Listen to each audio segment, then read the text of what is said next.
對美國進口來台灣加工的這馬鈴薯呢，檢疫標準即馬是受到大家的關注。行政院長杜榮泰伊是講要一粒一粒來檢查。那農業部長陳俊貴伊是回應講，那陣佇個邊境咧抽查的時，發現這馬鈴薯已經布價，經過業者提出改善計劃書，安尼農業部同意了後，規貨櫃的馬鈴薯就會送去指定的加工場，一粒一粒來甲檢查。院長，竹科檢驗馬鈴薯是不是被打臉啊？這個說法。面對提問，低調無回應。美國進口加工馬鈴薯輸入檢疫標準，即陣仔也有食安的疑慮。對行政院長杜榮泰前幾日在立法院備詢的時，話講愛逐粒檢查，嘛引起外界質疑程序，還有人力敢有夠假。邊境海關在開櫃抽查的時候，有發現到馬鈴薯的芽。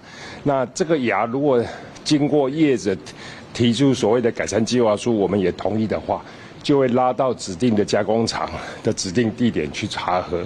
那這個時候的查核就會逐顆檢查。陳俊貴進一步表示，檢疫人員負責監督，若所有的接檢、重新去做選別、檢選的部分，是由業者派人以空白的方式去做逐粒檢驗。在加工廠指定的地點查核的時，是在農業部的監督之下，所有的業者愛根據農業部相關作業流程檢查。做不到逐顆檢查啊，這個第一個耗太多人力了啦，讓業者來篩選，這個更莫名其妙，這等於就是卸責了。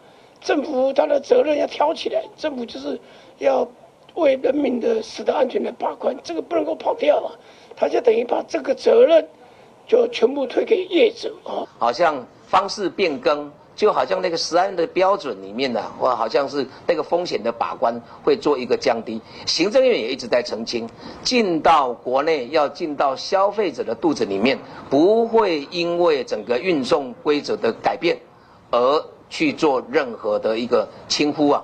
農業部表示，為海關封櫃後到加工廠指定的地點，攏也是邊境檢查的一部分，要有合格後，才會正式發檢疫合格證。摕到檢疫合格證了後，才會當進行完整的加工生產鏈。記者綜合報道。